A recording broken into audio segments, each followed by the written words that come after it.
Dedi Şəkiyə gəlin, biz də gəldik. Yola düşürük Şəki filialımıza. Şəki, şəki, igidlər oynadı. Şəki, şəki, ömrümün övrağı.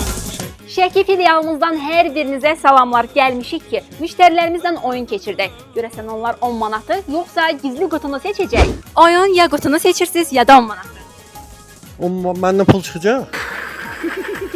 Gizli qutu yoxsa 10 manat? 10 manat. Seçim sizindir, buyurun. Sağ ol. Sağ olun, gülə-gülə xərcləyin. Sağ ol. Soğan olsun, nəğd olsun. Vallahi heç bilmirəm sizin xəcalət ozdan necə çıxacaq. Gizli qutu. Niyə görə gizli qutu? Məncə maraqlıdır, içində nə var?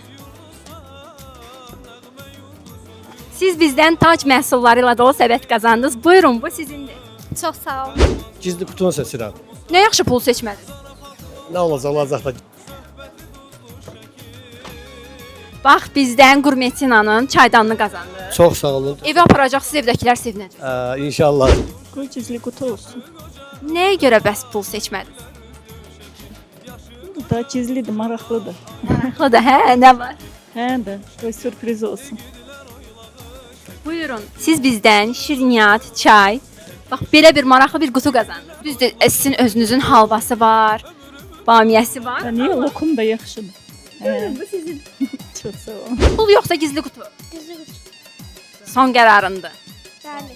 Onda gəlin açaq baxaq görək nə var gizli qutuda. Bax, tacdan belə dadlı çərəzlərdir. Yeyərsən xırt-xırt edərsən. Sağ olun. Buyur, bu sənin. Gördüyünüz kimi Şəki sakinlərinin çoxu gizli qutunu seçdi. Bəs siz olsasanız seçərdiniz. Fikirlərinizi aşağıda, rəylərdə gözləyirik. Övrağı.